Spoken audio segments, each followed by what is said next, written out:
जी हाँ दोस्तों, जो बड़ी खबर आ रही है आपको बता दें, यूपी में ये सिर्फ 3 सीटों का चुनाव नहीं। बता दें, मुलायम सिंह के निधन से खाली हुई मैनपुरी लोकसभा सीट और आजम खान की विधायकी रद्द होने से खाली रामपुर विधानसभा सीटों पर उपचुनाव हो रहा है। वैसे खतौली विधानसभा सीट पर भी उपचुनाव हो रहा है, लेकिन मैनपुरी और रामपुर सीटों का राजनीतिक महत्व कुछ ज़्यादा है। ये दोनों उपचुनाव सिर्फ 2 सीटों के उपचुनाव नहीं है, बल्कि 2024 के लोकसभा चुनाव का लिटमस टेस्ट है। समाजवादी पार्टी का भविष्य तय करने वाले उपचुनाव हैं। दोनों ही सीटें समाजवादी पार्टी का गढ़ रही हैं। मैनपुरी यादव बहुल सीट है और रामपुर मुस्लिम बहुल सीट। यादव और मुस्लिम ही समाजवादी पार्टी के मूल आधार हैं।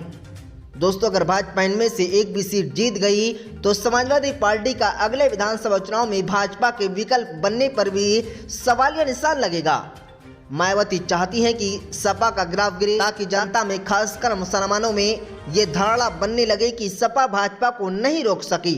अगर ये धारणा बन गई तो सपा के साथ गया मुस्लिम वोट बसपा की तरफ लौट आएगा। दोस्तों, इससे अगले लोकसभा चुनाव में MY गठबंधन की जगह मुस्लिम दलित गठबंधन बन सकेगा।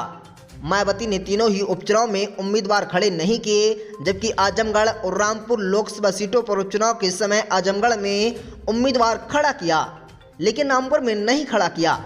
पहले हम एक समझ लेते कि आजमगढ़ और रामपुर विधानसभा सीटों पर मायावती ने अलग अलग रणनीति क्यों बनाई थी। यहाँ पर राजनीति नहीं है।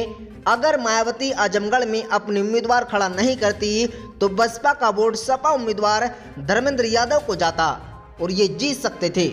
दोस्तों, रामपुर में अपना उम्मीदवार खड़ा करती तो हिंदू वोट बढ़ जाता और भाजपा का उम्मीदवार घनश्याम लोधी हार जाता। वहीं अब राजनीति मैनपुरी लोकसभा सीट और रामपुर विधानसभा सीटों को उपचुनाव में अपनाई गई है।